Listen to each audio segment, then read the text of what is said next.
സകല വാഗ്ദാനങ്ങളും ക്രിസ്തുവിൽ അതേ എന്നായതുകൊണ്ട് നമ്മൾ ദൈവമഹത്വത്തിന് അതേ എന്ന് പറയണത് എന്തിനാണ്? വാഗ്ദാനം പ്രാപിക്കാൻ വേണ്ടിയാണ്. മനസ്സിലായില്ലേ? ഉടമ്പടിയിൽ വെച്ചിരിക്കുന്ന വിഷയങ്ങളിൽ എത്രയും വേഗം നിറവേറാൻ വേണ്ടിയുള്ള ദൈവികമായ നടപടികളുടെ സൂത്രവാക്യങ്ങളാണ്, ബൈബിൾ വാക്യങ്ങളാണ് വായിക്കുന്നത്. ഇപ്പൊ എന്താ വായിക്കാൻ പോണത്? നമ്മോട് വാഗ്ദാനം ചെയ്തിരിക്കുന്നവൻ വിശ്വസ്തനാകയാൽ നമ്മുടെ പ്രത്യാശ ഏറ്റുപറയുന്നതിൽ നാം സ്ഥിരതയുള്ളവരായിരിക്കണം. ഇത് ഉടമ്പടി വാഗ്ദാനങ്ങൾ പ്രാപിക്കാനുള്ള രണ്ടാമത്തെ എളുപ്പ വഴിയാണത്. എന്താണ്? ഒന്ന്, നമ്മുടെ വാഗ്ദാനം. ഇതേ ലേഖനം ഏതാണ്? ഹെബ്രായ ലേഖനം. ആരെഴുതിയാണ്? പൗലോസ് അപ്പോസ്തലൻ. എത്രാം വാക്യമാണ്? 10ാം വാക്യം. എത്രാം വചനമാണ്? 23. എന്താ പറയണത്? നമ്മോട് വാഗ്ദാനം ചെയ്തിരിക്കുന്നവൻ എന്ന് പറഞ്ഞേ. എന്താ അവൻ്റെ പ്രത്യേകത? വിശ്വസ്തൻ അല്ലേ? അതെ, അതിപ്പോൾ 2 തിമോത്തി 2:13 എൻ്റെ വചനം. നാം അവിശ്വസ്തരായിരുന്നാലും ഏറ്റു പറഞ്ഞേ, നാം അവിശ്വസ്തരായിരുന്നാലും അവൻ വിശ്വസ്തനായിരിക്കും. എന്തെന്നാൽ തന്നെ തന്നെ നിഷേധിക്കുക അവന് സാധ്യമല്ല. അപ്പൊ അച്ഛൻ എപ്പോഴും നിങ്ങൾ പറഞ്ഞിട്ടുള്ളതാണ്, ഉടമ്പടി എന്ന് പറയുന്നത് ചൊല്ലണ പ്രാർത്ഥനയല്ല, പിന്നെ എന്താണ്?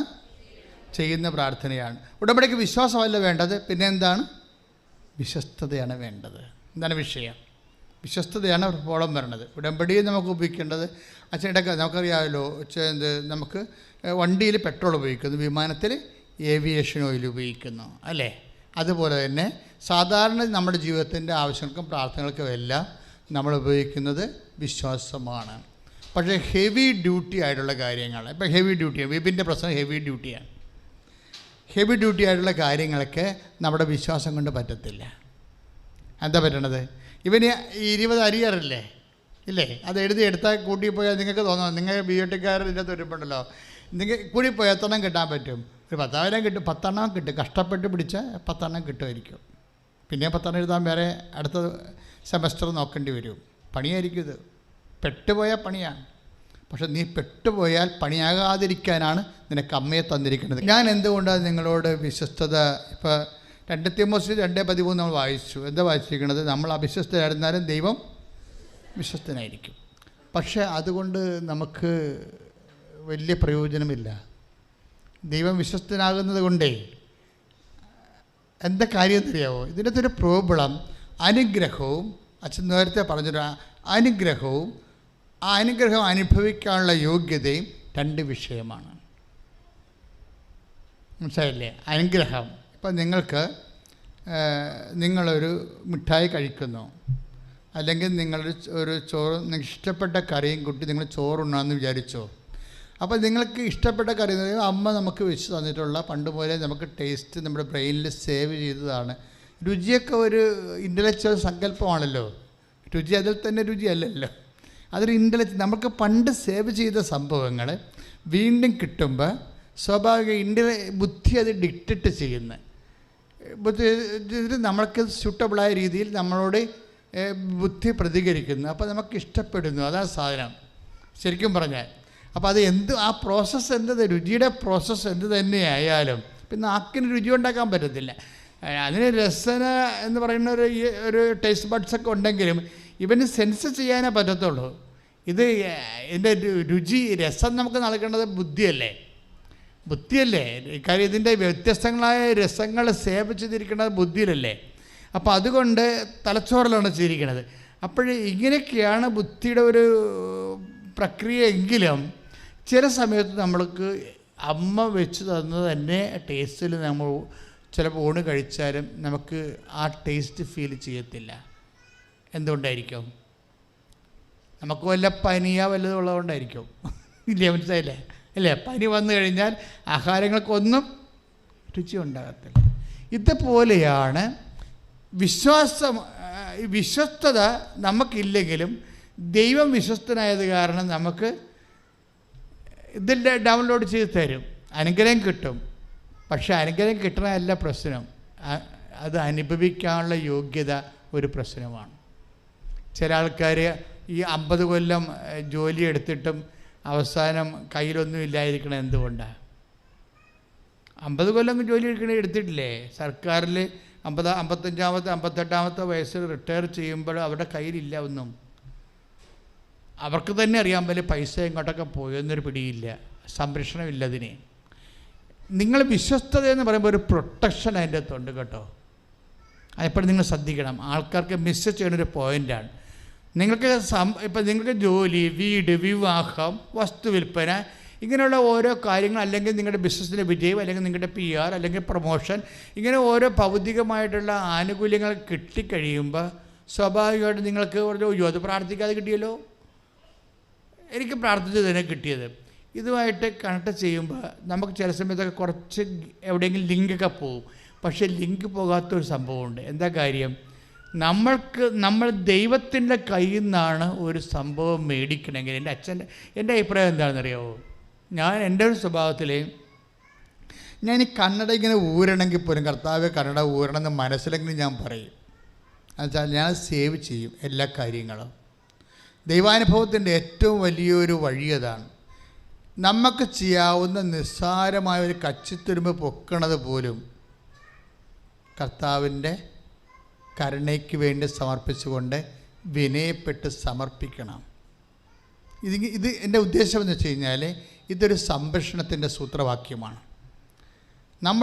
അവർ wealth and our ability must be protected. ആര് പ്രൊട്ടക്റ്റ് ചെയ്യണം? ആയുധധാരിയായ ബലവാൻ ഭവനത്തിന് കാവൽ നിൽക്കുമ്പോൾ അവൻ്റെ വസ്തുവകകൾ സുരക്ഷിതമായിരിക്കുമെന്ന് കർത്താവ് പറഞ്ഞു. ആയുധധാരിയായ ബലവാൻ നമ്മളെ സംബന്ധിച്ചിടത്തോളം ആരാണ്? ക്രിസ്തുവാണ്. കൈയിടിച്ച് കർത്താവിനെ ഹല്ലേലൂയ. ഈ വചനം എപ്പോഴും ഓർത്തേക്കണ്ട. ആയുധധാരിയായ ബലവാൻ, അത് ശരിക്കും പറഞ്ഞ അത് ദൈവത്തിനെയാണ് ഉദ്ദേശിക്കുന്നത്. വായിച്ചോളൂ.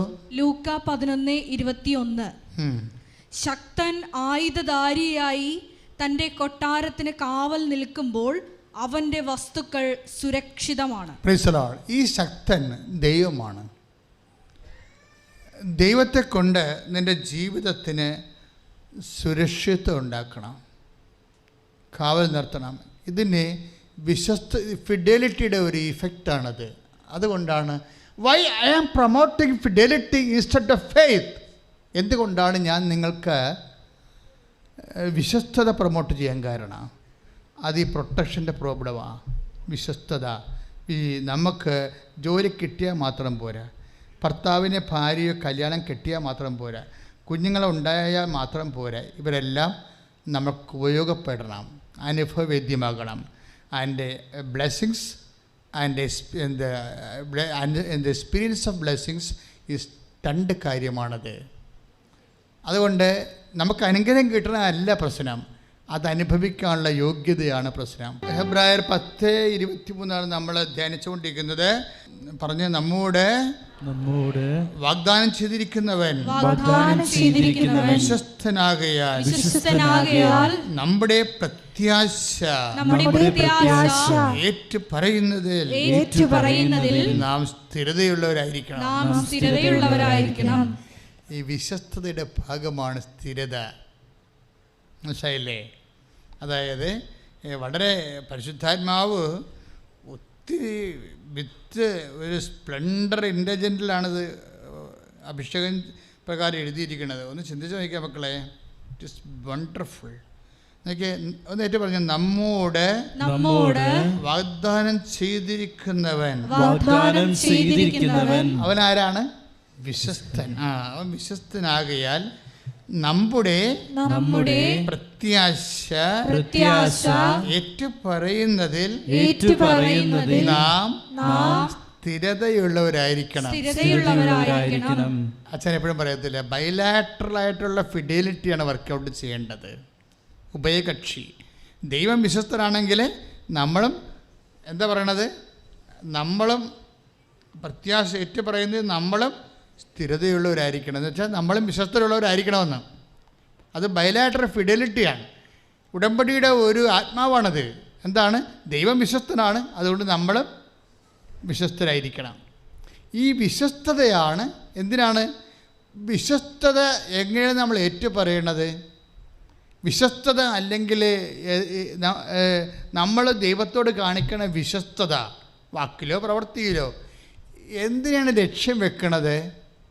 നമ്മുടെ പ്രത്യാശ ഏറ്റു പറയുന്നതിലാണ്. നമുക്ക് സകല വാഗ്ദാനങ്ങൾ യേശുവിൽ എന്താണ്?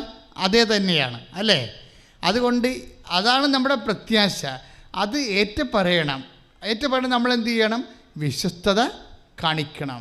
ബിബിൻ്റെ വിഷയം എന്താ വെച്ചാൽ, ബിബിന് എന്താ ചെയ്തതെന്നറിയാമോ? ബിബിൻ ചെയ്തത് പത്രം കോവിഡ് കാലത്താണ് ഇവിടെ വരണത്. ഇവൻ ഈ 3-4 പേരൊക്കെ പല ദിവസങ്ങൾക്ക് അവന് പത്രം കൊടുത്തു കഴിഞ്ഞപ്പോൾ അവൻ ഈ അമ്മയെ തിരക്കി ഇവിടെ വരും. അപ്പോൾ ഇവിടെ അടച്ചിട്ടിരിക്കുക. അപ്പോൾ വാദിക്കാനിരിക്കുന്ന മാതാവിൻ്റെ അടുത്ത് പ്രാർത്ഥിച്ചിട്ടാവൻ പോകും. അവൻ്റെ ബിടെക് കാര്യങ്ങളും പരീക്ഷകളൊക്കെ അവൻ ഓൺലൈനിൽ ഉടമ്പടി ചെയ്യും. ഇപ്പോൾ ഈ ദിവസങ്ങളിൽ ഓൺലൈൻ ഉടമ്പടി സാക്ഷ്യങ്ങൾ ഒത്തിരി ഉണ്ട്. ഓൺലൈൻ ഉടമ്പടി ചെയ്ത ആൾക്കാരെല്ലാം പെട്ടെന്ന് വന്നിട്ട് എന്തുകൊണ്ടാണ് അവർ തീർത്ഥാടന ഉടമ്പടി ചെയ്യണമെന്ന് വെച്ചാൽ, ഓൺലൈൻ ഉടമ്പടി എടുക്കുമ്പോൾ തന്നെ ദൈവം ലൈനിലാവും. അവൻ്റെ വാക്കുകൾക്ക്, അവൻ്റെ വേദനയ്ക്ക് ആശ്വാസം കിട്ടും. അതുകൊണ്ടാണ് അങ്ങനെ ചെയ്യണത്. അപ്പോൾ ആദ്യം ഇവന് ഓൺലൈൻ ഉടമ്പടി ചെയ്യാണ് ചെയ്തത്. എന്നിട്ട് ഇവൻ്റെ പ്രോബ്ലം വെച്ച് കഴിഞ്ഞാൽ, വൈ ഉടമ്പടി? എന്തുകൊണ്ടാണ് ഉടമ്പടി എന്ന് നിങ്ങൾ അറിയണം. എവിടെയാണ് ഉടമ്പടി തുടങ്ങേണ്ടത്? What is the cause and space of the covenant? എന്താണ് അതിൻ്റെ കാരണങ്ങൾ ഉടമ്പടിയുടെ? അത് നമ്മുടെ ഡീമെറിറ്റ്സാണ്. മനസ്സിലായില്ലേ? ഉടമ്പടിയുടെ കാരണം, നമ്മൾ എന്തിനാണ് ദൈവത്തോട് ഉടമ്പടി ചെയ്യണത്? നമ്മുടെ മെറിറ്റ് ലൂസ് ചെയ്യുമ്പോഴാണ് നമ്മൾ ഉടമ്പടി ചെയ്യുക. നമുക്കറിയാമല്ലോ, ഇപ്പോഴും ഞാനിവിടെ OIT, MOH, AHAD, PSC, ബിടെക്കാരൊക്കെ എല്ലാം എല്ലാ ദിവസവും പ്രാർത്ഥിക്കും. ഞായറാഴ്ച മാത്രമേ ഞാൻ ആൾക്കാരെ കാണാതെ ഉള്ളൂ, ബാക്കി എല്ലാ ദിവസവും കാണാം.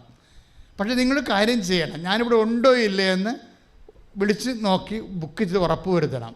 കാര്യം എനിക്ക് ബിഷപ്പ് ഹൗസിലും കൂടുതൽ ഉത്തരവാദിത്തങ്ങളായിപ്പോൾ. തന്നെയല്ല, പല സ്ഥലങ്ങളിൽ കൃപാസനത്തിന് ശുശ്രൂഷകളല്ല പ്രോജക്റ്റുകൾ നടക്കുന്നുണ്ട്. അപ്പോൾ ചില ദിവസങ്ങൾക്ക് എനിക്ക് ബൈ പേഴ്സൺ പോകാതിരിക്കാൻ പറ്റത്തില്ല. ഗവൺമെൻറ് ഓഫീസർമാർ വിസിറ്റ് ചെയ്യണം. അപ്പോൾ ഗവൺമെൻറ് പ്രോജക്റ്റാണ് 1-2 എണ്ണം. അപ്പോൾ ഗവൺമെൻറ് ഓഫീസർമാർ വിസിറ്റ്, ഇപ്പോൾ സിമിത്തേരി പണിയുന്നുണ്ട് എൻ്റെ പള്ളിയിൽ ഇടവകയെ, അതെല്ലാം റിമോട്ടിൽ ചെയ്യുകയാണ്. പക്ഷേ ചില ദിവസങ്ങൾ ഞാൻ ചെല്ലേണ്ടി വരും. അപ്പോൾ ആ സമയത്ത് ഞാൻ മസ്റ്റ് പോകുമ്പോൾ അത് എൻ്റെ മക്കളൊന്ന് അറിയണം. അപ്പോൾ ജസ്റ്റ് ഒന്ന് വിളിച്ച് 9447285400 വിളിച്ച് ചോദിക്കും. അതാണ് നമ്പർ. അത് ആ നമ്പറിൽ വേറെ ആരും വിളിച്ചെടുക്കത്തില്ല. നിങ്ങൾ ചോദിക്കുമ്പോൾ അവിടെ അച്ഛൻ നാളുണ്ടോ, രോഗിയെ കൊണ്ടുവരാനാണെന്ന് പറയണം. അത് അപ്പോൾ അങ്ങനെ പറയുമ്പോൾ ഞങ്ങൾക്ക് ഉറപ്പാകത്തില്ല. ചില ആൾക്കാരെ വന്നിട്ട് ചിലപ്പോൾ ഞാൻ ഇല്ലാത്ത ദിവസം വന്ന് പോകും. ഇപ്പോഴേ വിഴിഞ്ഞ സമരം നടക്കുകയല്ലേ. അപ്പോൾ ഞങ്ങൾ അതിനു വേണ്ടി കരിദിനത്തിൻ്റെ ദിവസത്തിൽ ഞങ്ങൾ വേറെ സമരം കളക്ടറേറ്റ് ധർണയ്ക്ക് പോയി. ഇപ്പോൾ ഇന്നലെ ജയശങ്കറിൻ്റെ വീഡിയോ നിങ്ങൾ കണ്ടു കാണുമായിരിക്കും. അതായത് ഞാൻ ഹൈക്കോടതിയിൽ നിന്നൊരു വിധി സമ്പാദിച്ചിട്ടുണ്ട് ഈ വിഷയത്തിന്. കാര്യം ഈ കൊച്ചി തുറമുഖത്തിൻ്റെ വരവോടുകൂടിയാണ് 100 കിലോമീറ്ററിൽ 5 കിലോമീറ്റർ വീതിയിലും 100 കിലോമീറ്റർ നീളത്തിലും കേരളത്തിന് ഈ കൊച്ചി ആലപ്പുഴ മേഖലയിൽ തീരം നഷ്ടപ്പെട്ടത്. ആ സർക്കാർ വികസനത്തിൻ്റെ പേരിൽ ഇരകളായി പോയതാണ്. ഒരു വീടിന് മനോരമയിൽ കഴിഞ്ഞ ദിവസങ്ങൾ എഴുതിയിട്ടുണ്ട്. എന്താണ്? 1922 100 കൊല്ലം മുമ്പ് ഒറ്റ കടൽക്ഷോഭത്തിൽ ഒരു വീടിന് 2000 തെങ്ങ് നഷ്ടപ്പെട്ടെന്ന്. ഇപ്പോൾ സാമ്പത്തികമായ തകർച്ച, അങ്ങനെ എത്രയോ വീടുകൾക്ക് പോയി, കരകൾ പോയി, തെങ്ങുകൾ പോയി, വീടുകൾ പോയി, എല്ലാം കടലൊഴിച്ച് പോയത് ഒരു തുറമുഖം ഉണ്ടാക്കിയാണ്. വിഴിഞ്ഞം പോലെ ഒരു തുറമുഖം എന്ന് പറയുമ്പോൾ രാജ്യത്തിൻ്റെ വികസനത്തിന് we are not against. Mary Magdalene പള്ളിയും ഒരു ഇടവക അങ്ങനെ തന്നെ തുമ്പ റോക്കറ്റ് വിക്ഷേപണ കേന്ദ്രത്തിന് കൊടുത്തൊരു സഭയാണിത്. നിരുപാധികം ഒഴിഞ്ഞു കൊടുത്തതാണ്. അപ്പം we are not against development of the country. ഞങ്ങളുടെ രാജ്യത്തിൻ്റെ രക്ഷയ്ക്ക് വികസനത്തിനെതിരല്ല. പക്ഷേ എന്താ വേണ്ടത്? ജീവിക്കാനുള്ള അവകാശമാണ്. പിറന്ന മണ്ണിൽ നമുക്ക് ജീവിക്കാനുള്ള അവകാശമില്ലേ? അതിനുവേണ്ടിയുള്ള പോരാട്ടമാണ് വിഴിഞ്ഞത്ത് നടക്കുന്നത്. ആ പോരാട്ടം ഇനി നേരെ കടലോരം മുഴുവൻ നടക്കും. ഇപ്പം തന്നെ എന്തുകൊണ്ടാണ് കുടിയേറ്റ അവിടെയുള്ളവരെല്ലാവരും ഇന്നലെ വന്ന് ഐക്യദാർഢ്യം പ്രഖ്യാപിച്ചത്? ഈ സമരം നിസ്സാരമല്ലെന്നാണ്. എവിടെയെല്ലാം ഇങ്ങനെ വികസന കോർപ്പറേറ്റുകളും അതുപോലെ തന്നെ ലാഭം മാത്രം ലക്ഷ്യം വെച്ചുകൊണ്ട് മനുഷ്യൻ്റെ ജീവിതം വഴിയാധാരമാകുന്നുവോ അവിടെയെല്ലാം അവകാശങ്ങൾ കൊണ്ട് പോരാടാനുള്ള ബാധ്യത ബേസിക്കായിട്ടൊരു ക്രിസ്ത്യാനിക്കുണ്ട്. ശരിക്കും അത് സുവിശേഷ പ്രവർത്തനത്തിൻ്റെ ഭാഗമാണ്. അത് നീതിക്ക് വേണ്ടിയുള്ള നിലവിളി, നീതിക്ക് വേണ്ടിയുള്ള വിശപ്പ്, ഇതെല്ലാം സുവിശേഷ പുണ്യമാണ്. ഈശോ എത്രയോ പ്രാവശ്യം നേരത്തെ പറഞ്ഞു, നീതിക്ക് വേണ്ടി വിശക്കുന്നവർ ഭാഗ്യവാന്മാർ, അവർക്ക് സംതൃപ്തരാക്കപ്പെടും. അപ്പോഴപ്പോഴായാലും അത് കർത്താവിൻ്റെ വചനമാണ്. അപ്പോൾ നീതിക്ക് വേണ്ടി വിശക്കേണ്ട ഒരു സമയം വരുമ്പോൾ, നീതിക്ക് വേണ്ടി കരയേണ്ട ഒരു സമയം വരുമ്പോൾ, വിശക്കും കരയുകയും അത് നമ്മുടെ പ്രതിഷേധവും പ്രതിരോധവുമായിട്ട് അധികാരസ്ഥാനങ്ങളിൽ അറിയിക്കുകയും ചെയ്യാം. അപ്പം അങ്ങനെയുള്ള ചില സമയത്തൊക്കെ വരുമ്പോൾ, ചില സമയത്തൊക്കെ ചില ദിവസങ്ങളിൽ അച്ഛൻ ഉണ്ടാകത്തില്ല. കാര്യം എന്ന് വെച്ചാൽ ഈ വിഷയത്തിൽ 30 കൊല്ലമായിട്ട് കൃപാസന ഇൻവെസ്റ്റാണ്. 87 മുതൽ ഞാൻ ഈ വിഷയത്തിന് ഫോളോ അപ്പ് ചെയ്യുന്ന ആളാണ്. അതുകൊണ്ടാണ് ഹൈക്കോടതി പോകാൻ കാരണം. 1.25 ലക്ഷം രൂപ മറ്റേ ഹൈക്കോടതി പോയിരിക്കണം. എന്താ പ്രശ്നം വെച്ച് കഴിഞ്ഞാൽ അത്രയും വിഷയം സീരിയസ് ആയത്. നമുക്ക് അതായത് 100 കൊല്ലത്തെ കോമ്പൻസേഷനാണ് വേണ്ടത്. ഇപ്പം ഗർഭിണികൾക്ക് കടലോരത്തെ ഗർഭിണികൾക്കൊന്ന് പ്രസവിച്ച് കിടക്കാൻ മാന്യമായ ആശുപത്രി ഉണ്ടോ? ഇവിടെ ആരും കൈ നീട്ടേണ്ട ഒരു കാര്യം തീരത്തിനില്ലായിരുന്നോ? കല്യാണം വരെ കടലിൽ കൂടി കൊണ്ടുപോയൊരു കാലം ഉണ്ടായിരുന്നു. അത്രയ്ക്ക് സമർത്ഥമായിരുന്നു. ഒരു കുടുംബത്തിന് വനപരം എഴുതിയിരിക്കണം, ഒരു കുടുംബത്തിന് 2000 തെങ്ങേ ഒറ്റ കൊച്ചി തുറമുഖം തുടങ്ങിയപ്പോൾ, അതിൻ്റെ ബ്രിസ്റ്റോ സായിപ്പ് അതിൻ്റെ ഡ്രഡ്ജിങ് തുടങ്ങിയപ്പോൾ അന്നുണ്ടായ ആക്രമണമാണ്. അതിനെതിരെയാണ് ഞാൻ ഹൈക്കോടതി പോയത്. കോടതി അനുകൂലമായ വിധി തന്നു. All grievances must be settled permanently. 100 കൊല്ലമായിട്ട് ഈ മേഖലയിൽ ഉണ്ടായിരിക്കുന്ന മുഴുവൻ വേദനകൾക്ക് പരിഹാരം ഉണ്ടാകണമെന്ന് കോടതി പറഞ്ഞിട്ടുണ്ട്. ഈ ദിവസം അതുകൊണ്ടാണ് ഇന്നലെ ജയശങ്കരൊക്കെ ഈ കോടതി വിധി ഡിസ്കസ് ചെയ്തത് വീഡിയോയിൽ. ഞാൻ പറഞ്ഞത്, നിങ്ങൾക്ക് ഈ ആത്മീയ ബോധവും ഭക്തിബോധമൊക്കെ നല്ലതാണ്, പക്ഷേ അതേസമയം തന്നെ സാമൂഹ്യ പ്രതിബദ്ധത സുവിശേഷ പരതയുടെ ഭാഗമാണ്, സുവിശേഷ സാക്ഷ്യത്തിൻ്റെ ഭാഗമാണ്, യേശുവിൻ്റെ പ്രഘോഷണത്തിൻ്റെ ഭാഗമാണ്, യേശുവിൻ്റെ സ്വത്വത്തിൻ്റെ ഭാഗമാണ്. ശ്രുതികടെ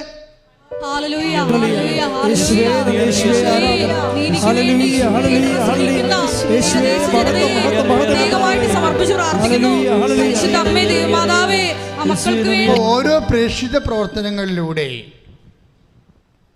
നമ്മൾ എന്താ ചെയ്യണത്? നമ്മുടെ പ്രത്യാശ ഏറ്റുപറയുകയാണ്. അത് ഓർക്കണം.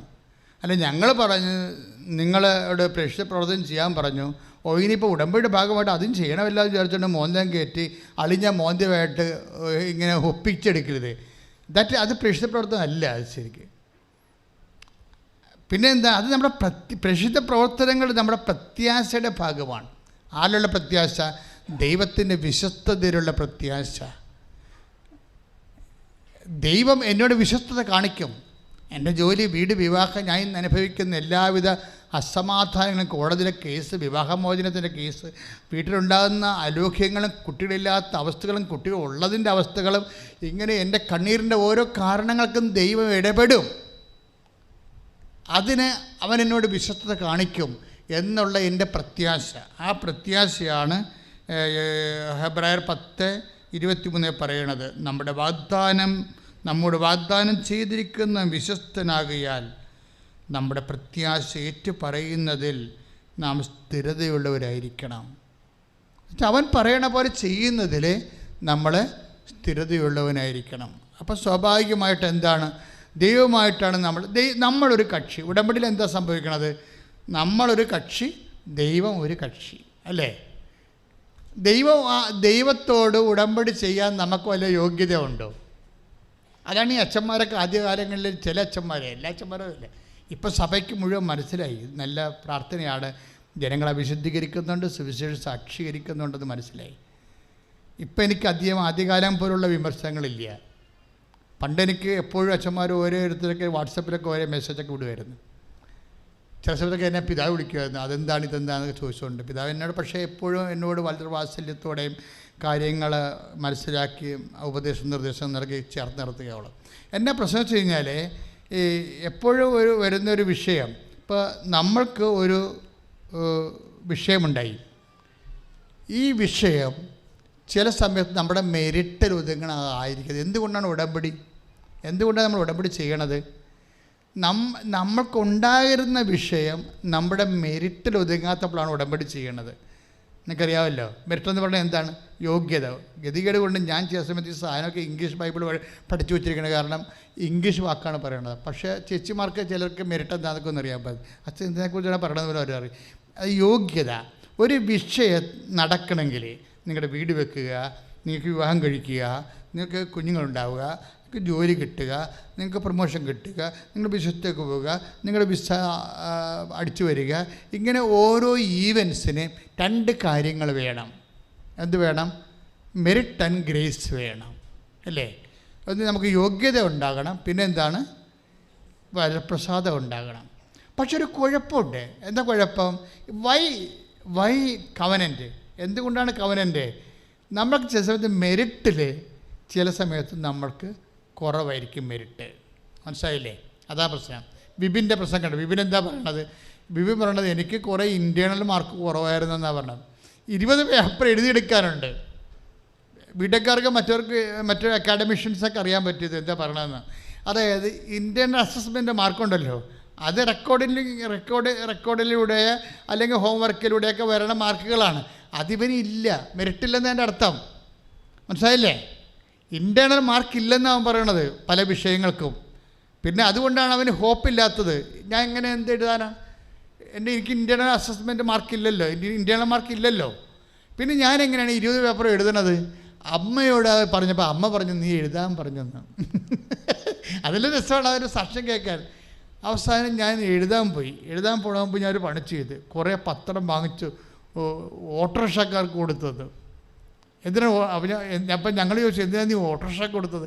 അതിൽ ഓട്ടോറിക്ഷക്കാരാകുമ്പോൾ ഒരു ഗുണമെന്ന് വെച്ചാൽ ഒന്നെങ്കിൽ കുറച്ച് പത്രം അവിടെ വെച്ചേക്കും, വന്നവർക്ക് അവർ തന്നെ കൊടുത്തോളൂ. അപ്പോഴങ്ങനെയെങ്കിലും കർത്താവിനെ മറ്റു ജനങ്ങളിലേക്ക് എത്തിക്കുമല്ലോ എന്നാണ് ഇവൻ പറയണത്. പിന്നെ ഞാൻ എന്ത് ചെയ്ത്, കോവിഡായപ്പോൾ ലോക്ക്ഡൗൺ ആയില്ലേ, അപ്പോൾ ഞാൻ പോസ്റ്റ് ഓഫീസ് വഴി ഓരോരുത്തർക്ക് അഡ്രസ്സ് നോക്കി സെൻഡ് ചെയ്തെന്നു. ഓരോ മനുഷ്യന്മാർ ചെയ്യണ പരിപാടി കണ്ടില്ലേ? അവർ നമ്മൾ പറയണതല്ല ചെയ്യണത്, അതിൻ്റെ ഇരട്ടി കാര്യങ്ങളാണ് ചെയ്യണത്. ഇതെന്താ ഈശോ പണ്ട് പറഞ്ഞതാണ്, നിന്നോട് 1 മൈൽ ദൂരെ പോകാൻ പറഞ്ഞാൽ നീ 2 മൈൽ പോകണം. അത് വായിച്ച മോളെ. 1 മൈൽ ദൂരം പോകാൻ നിന്നെ നിർബന്ധിക്കുന്നവനോട് കൂടെ. ഏറ്റു പറഞ്ഞേ, 1 മൈൽ ദൂരെ പോകാൻ നിന്നെ നിർബന്ധിക്കുന്നവനോട് കൂടെ 2 മൈൽ ദൂരം പോവുക. 2 മൈൽ ദൂരം. പ്രേക്ഷിത പ്രവർത്തനത്തിൻ്റെ മോഡ് ഓഫ് ആക്ഷൻ അങ്ങനെയാ. അല്ല 1 മൈൽ ദൂരം പോകാൻ പറയുമ്പോൾ എങ്ങനെ 1/2 മൈൽ പോകാം? മലയാളിയല്ലേ, മലയാളിയുടെ പ്രശ്നം അതാണല്ല. 1 മൈൽ പോകാൻ പറയുമ്പോൾ നമ്മുടെ സുഹൃത്തത്ത് ഇതെങ്ങനെ 1/2 മൈലാക്കാമെന്ന് ചിന്തിച്ചുകൊണ്ടിരിക്കും, ഇല്ലേ? അങ്ങനെയല്ല. പ്രേക്ഷിത പ്രവർത്തനം ദൈവത്തോട് ചെയ്യുന്ന പ്രവർത്തനങ്ങളെന്ന് പറയണത് 1 മൈൽ പോകാൻ നിന്നോട് ആവശ്യപ്പെട്ടാൽ എന്ത് ചെയ്യണം? നിങ്ങൾ 2 മൈൽ പോകണം. അതാണ് 5 കാശ് വാങ്ങിക്കാവുന്ന ചിഞ്ചു പറഞ്ഞത്. അപ്പോൾ അമ്മ പറഞ്ഞ് 10 മേടിക്കുന്നത് പറഞ്ഞു. അത് ലോഡ് കൂട്ടിക്കൊടുക്കരുത്. ഇവരെന്താ ചെയ്തിരിക്കണത്? വിപിനെന്താ ചെയ്തിരിക്കണത്? അവന് പോകാൻ കോവിഡായതുകൊണ്ട് ലോക്ക്ഡൗൺ ആയിപ്പോയി. പക്ഷേ എന്ത് ചെയ്യും? കോവിഡ് കഴിയട്ടെന്ന് പറഞ്ഞ് ഇരുന്നില്ല. അഡ്രസ്സ് നോക്കി എടുത്തിട്ട് അറിയാവുന്ന അഡ്രസ്സൊക്കെ എടുത്തിട്ട് പോസ്റ്റിൽ ഈ സാധനം വിട്ടു. ഇത് എന്താ ഞാൻ മുമ്പ് പറഞ്ഞില്ലേ, അതായത് നമ്മൾ സത്യസന്ധരാണ്, നമ്മൾ വിഷയം ഓറിയൻറ്റഡ് അല്ല, നമ്മൾ ദൈവം ഓറിയൻറ്റഡ് ആണെന്നുണ്ടെങ്കിൽ പരിശുദ്ധാത്മ വർക്ക് ചെയ്യും. മനസ്സിലായില്ലേ? നമുക്ക് എപ്പോഴും സംഭവിക്കുന്നത് നമ്മൾ വിഷയം ഓറിയൻറ്റഡ് ആണ്, അതാണ് കുഴപ്പം. പരിശുദ്ധാത്മ വർക്ക് ചെയ്യാത്തതിൻ്റെ കാരണം അതാണ്. എപ്പോൾ കെട്ടാൻ പറ്റും, ഈ കല്യാണം ഒക്കുമായിരിക്കുമോ, ഇപ്പോൾ ഇതോടുകൂടി ഈ മാസം ഗർഭിണിയാകുമോ, പ്രൊമോഷൻ. അപ്പോൾ നമ്മൾ വിഷയം ഓറിയൻറ്റഡ് ആകും. അപ്പം നമ്മൾ മെറ്റീരിയൽ ജഡികരായിപ്പോവും. ജഡികത്തല്ല കുഴപ്പം എന്താ? ജഡത്തിൽ നിന്ന് ജനിക്കുന്ന ജഡവും ആത്മാവിൽ നിന്ന് ജനിക്കുന്നത് ആത്മാവുമാണ്. നമ്മൾ ദൈവത്തെയാണ് ഓറിയൻറ്റഡ് ചെയ്യേണ്ടത്. പരിശുദ്ധാത്മ പ്രവർത്തിക്കണമെങ്കിലേ അത് വായിച്ചോളൂ. യോഹന്നാൻ്റെ സുവിശേഷം. ജഡത്തിൽ നിന്ന് ജനിക്കുന്ന ജഡവും എന്ന് പറഞ്ഞ് ശ്രദ്ധിക്കട്ടെ.